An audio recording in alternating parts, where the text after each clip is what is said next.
Okay, so welcome to the podcast, the first episode of our series that Seth and I are doing. My name is Bijan. A lot of you guys probably know me as Dr. Swoosh. And this is Seth, who a lot of you guys probably know as Soul to Soul. To understand the goals of the series, I think you probably have to understand a little bit about who we are. So before we get into that, let's talk quickly about what's on our feet today. So Seth, what are you wearing today? Well, first of all, thank you all for joining today. One time for Aaron Cooper. I'm wearing the EQLZ 24/7, which is the only non-Nike pair in my rotation. I'm a Nike head till I die, but I have to say, from an aesthetic and on-foot standpoint, these are comfy and they're part of my daily rotation, and that's what I'm wearing today. Nice. And yeah, for me, I have the undefeated Air Force One olive green, the homage to the Hyper Strike Dunk from 2002, I think it was. And then they actually released it, a decade or 15 years later. But this is the Air Force One rendition of them. So, kind of as a unique icebreaker to the show, what we decided to do was play a little bit of a guessing game between us. So, we decided to first pick a shoe that represents ourselves and then a shoe that represents each other. So, Seth, let's start with you. So, I chose your favorite shoe, the Zoom Flight 95, which I know is your favorite shoe. Okay. It's an easy choice. The red colorway. Why did I choose the red colorway? There's a couple reasons.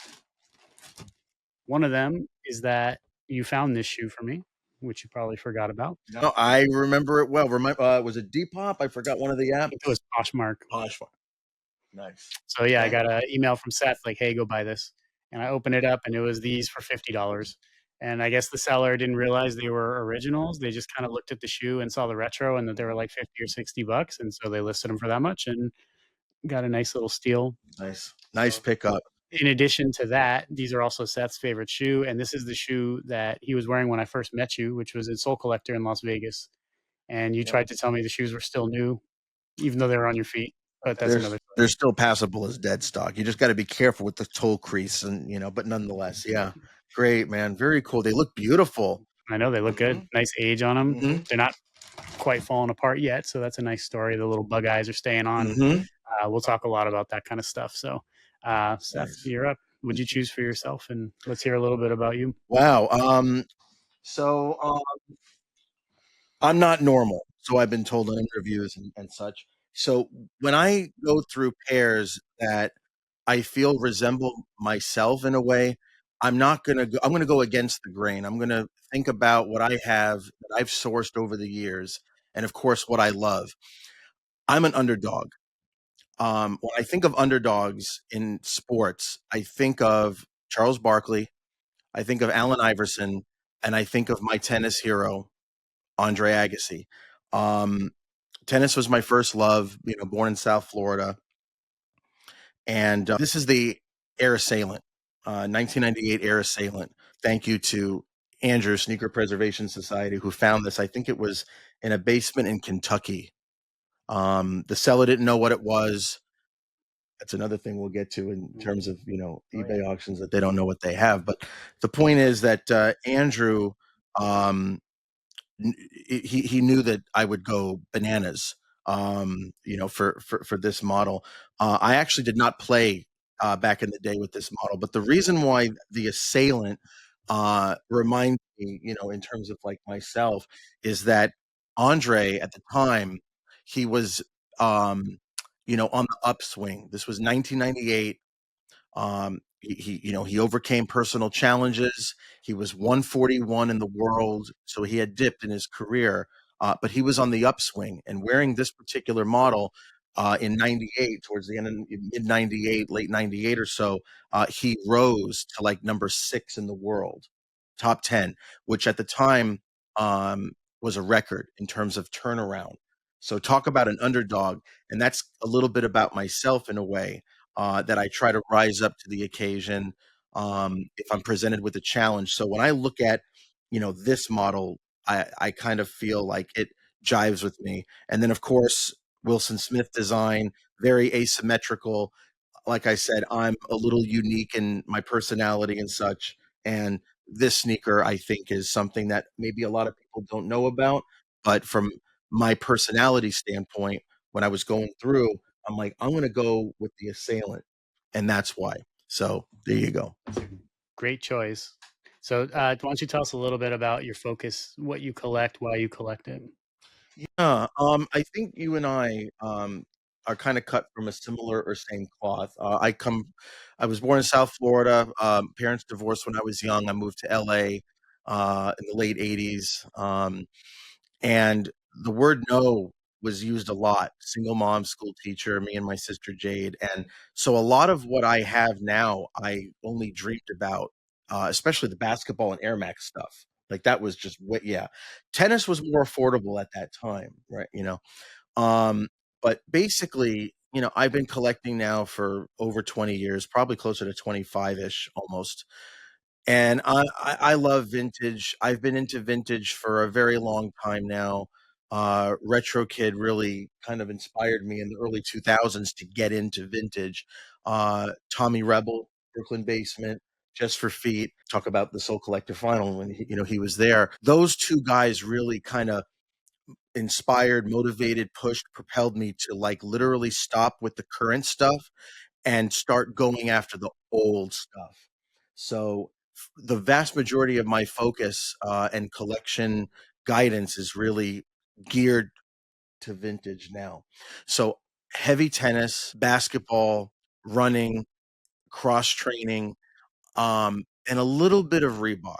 I've picked up on Reebok in the last couple of years. So that's kind of my envelope and collection focus today. So Let's say Reebok and Converse in the '90s had incredible stuff mm, that we don't really talk about it too much. I think Reebok definitely more, but Converse with obviously Aero Jam, mhm, Tarmacs, like all mhm, these great shoes that we don't really mhm. talk about. Run and Slam, KJ, and that's a story, an episode in of itself. I mean, Kevin Johnson, in terms of '90s point guards, he's right up there, and he had a great kick game. He started with Nike, and I think he wore the Air Jordan 4 at one point, the Flight 89, and then he became with LJ, Grandmama. It was KJ and LJ all day, right?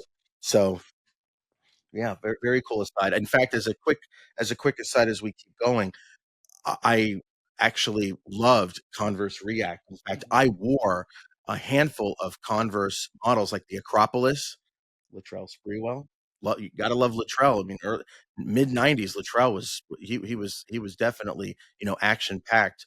Um, so part of my own history was Converse, and that's a sleeper today. You don't really see a lot of people wearing or talking, let alone wearing, but talking about Cons and Converse React. But yeah. When you look at the old East Bay catalogs, though, you can see there's some great styles in there, and you could see they were trying to keep up with Nike. There's a competition between Nike, Adidas, and Converse back then that I guess it's kind of been heated in the past 5 years or so, but I'd say in 2000s, it was all Nike. Mhm. Like, that was the only thing anyone wore. Everyone else was kind of fighting for scraps, but Mhm. we'll talk about stuff like that. We'll talk about why I think that's true. We have a lot planned for you guys. But why don't you show me what shoe you chose for me? It's interesting. Bijan and I've known Bijan for a very long time, probably about 20 years. I'm sorry. But, I can kind of predict what Bijan thinks to an extent. And I'm sure that Bijan can predict kind of what I'm going to pull. And by the way, this is not scripted, rehearsed. Like this is all just you know, impulse, spur of the moment kind of thing. But in terms of what I think resembles Bijan and his personality, this is what I believe in my mind. Kind of when I look at the T-Bug flight, the Air Zoom T-Bug flight, and this, by the way, is not just any Zoom T-Bug flight, but when I look at this particular example, first of all, Bijan has love for T-Bug flight. He has a different pair in his collection, but you're looking at something very sophisticated. You're looking at something very sleek and protected. And, you know, Bijan keeps it real close to the vest, soft spoken, um, you know, kind of reserved, but at the same time, there's another element. And I think it's almost true for a lot of people, but when you get to know someone, and if I can make my fingers work a little bit, but there's more. to a person that lies beneath it, and the same goes for you, Bijan, right? So the T-Bug flight, and this, by the way, is Tim Hardaway's player sample. You see signed by Timmy. Here it's got Timmy's number on the tab, and if you look very closely, you can see MEE on the heel tab for his Mini late E grandmother, Eubanks. Minnie E. Eubanks. Yeah, all of his PEs.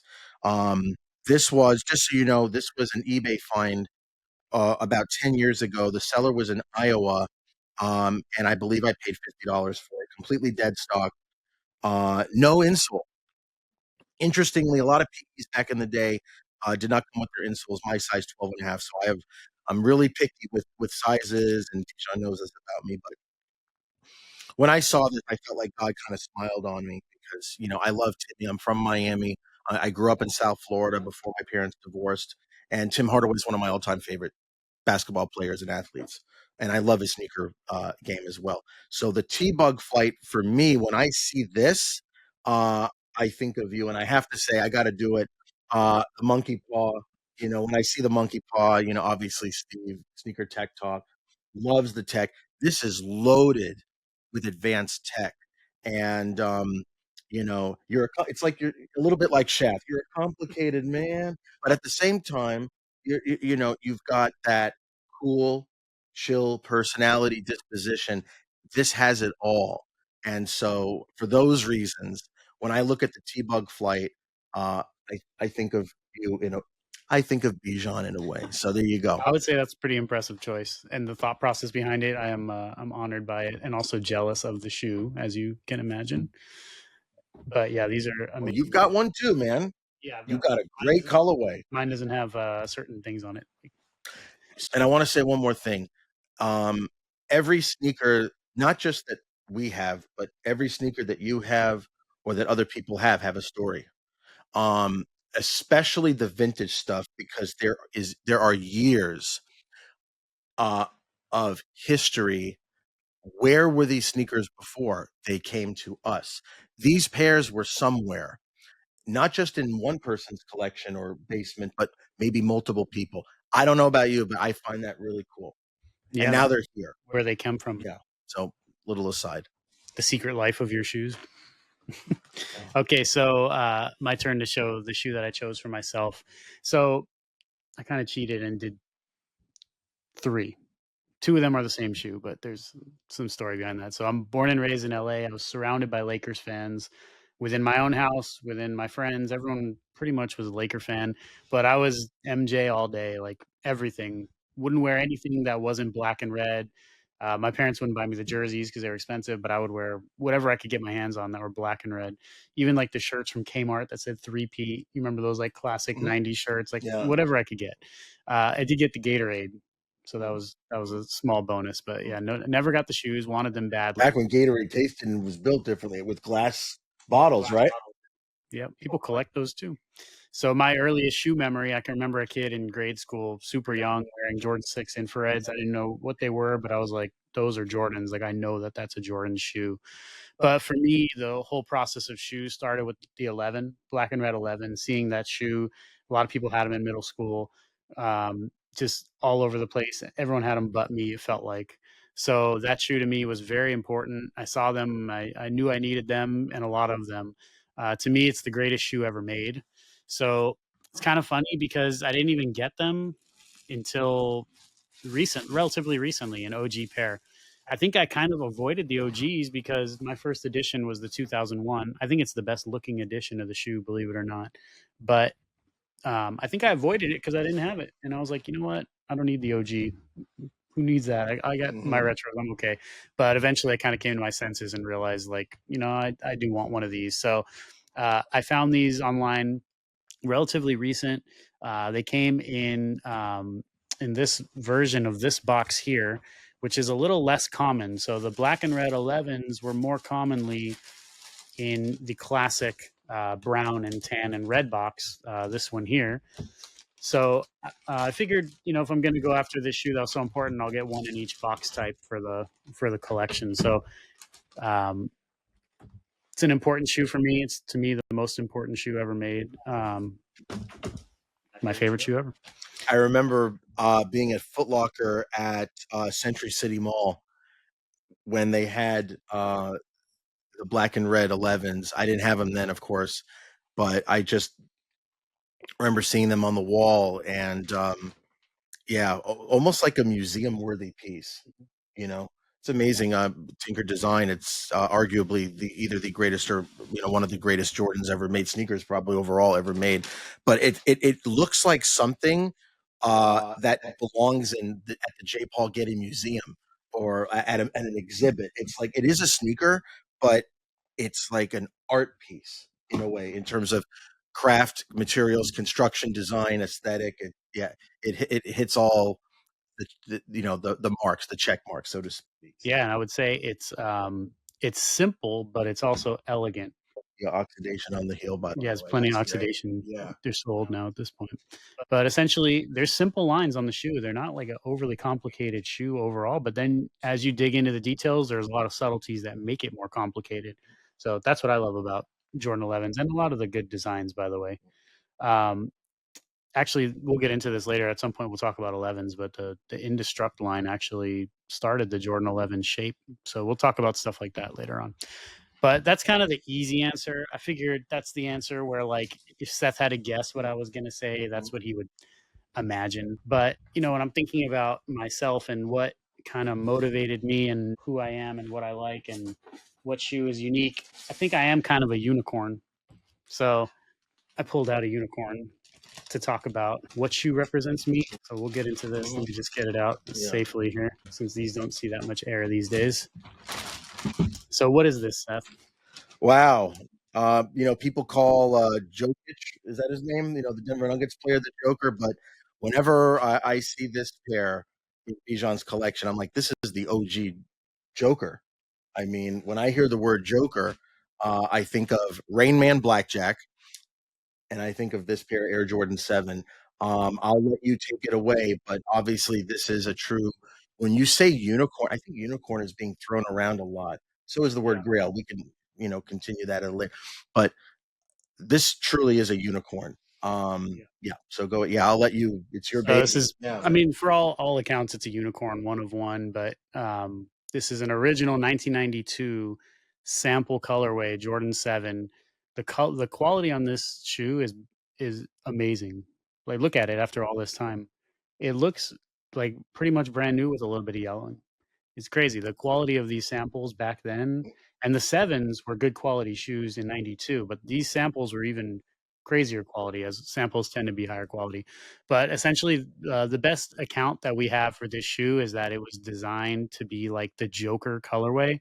And actually, somebody privy to this recently told me that the Bordeaux colorway was supposed to represent Batman, because it's black and gray with some yellow, like the classic Batman. And then this was the Joker, but they abandoned that marketing campaign. So, we can dig into that a little later, but ultimately, the reason why I say like this shoe represents me, it's a one of one. I think that I'm a pretty unique person. I think Seth would agree. Purple is my favorite color, first of all, so that's like an easy one. And suede is my favorite material for shoes, so it's got that. They're originals, and I think I'm old enough now to say I'm also an OG.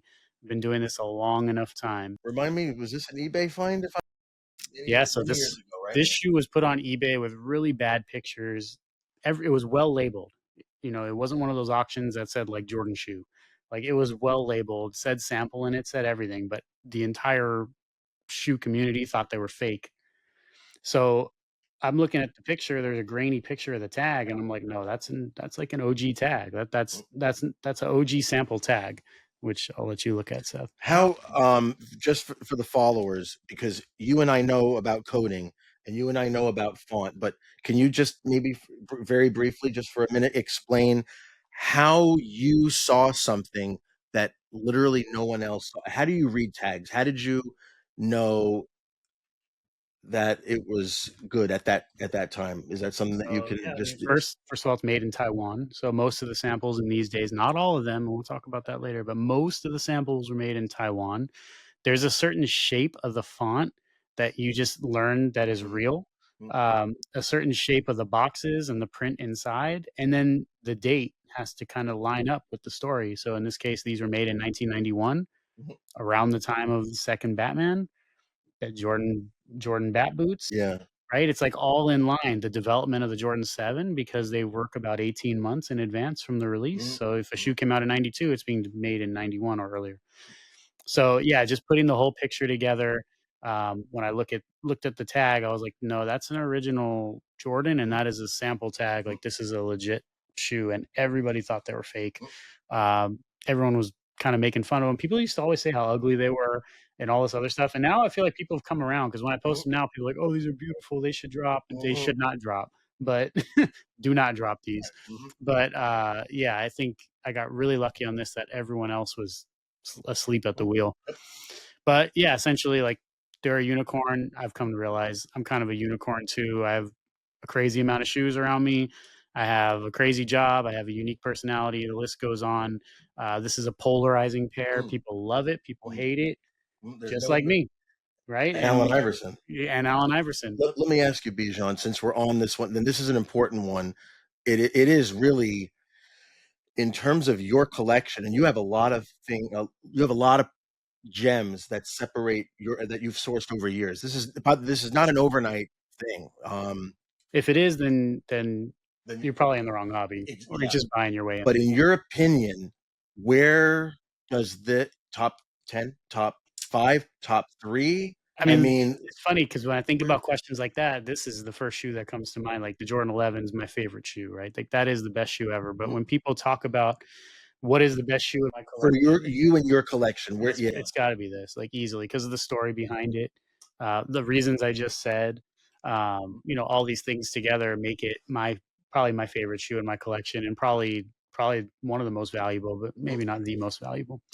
Money aside, I didn't pay much for it. It doesn't matter, and it's not going anywhere. So like, it's an unrealized gain. Mhm, So yeah, to me, this is why I got into shoes. And it also another thing I would say, it kind of represents me in another way because like you and I were similar. Our parents didn't give us money to buy all these shoes. Like we didn't have that. So I used to have to get $10 a week for food, right? Imagine $10 a week, $2 a day, and I would not eat.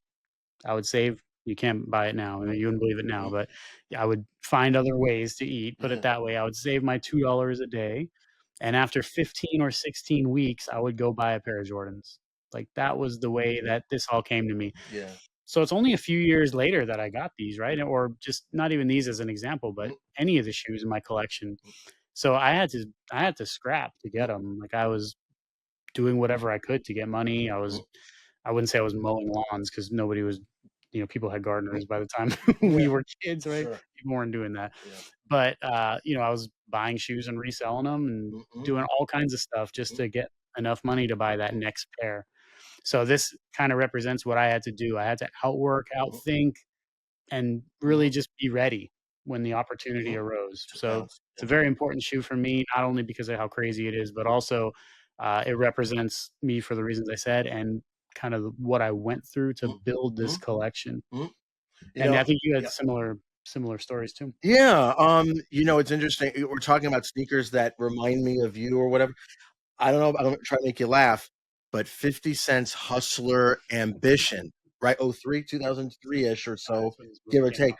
But first of all, it's a great, great song. Instrumental is good too.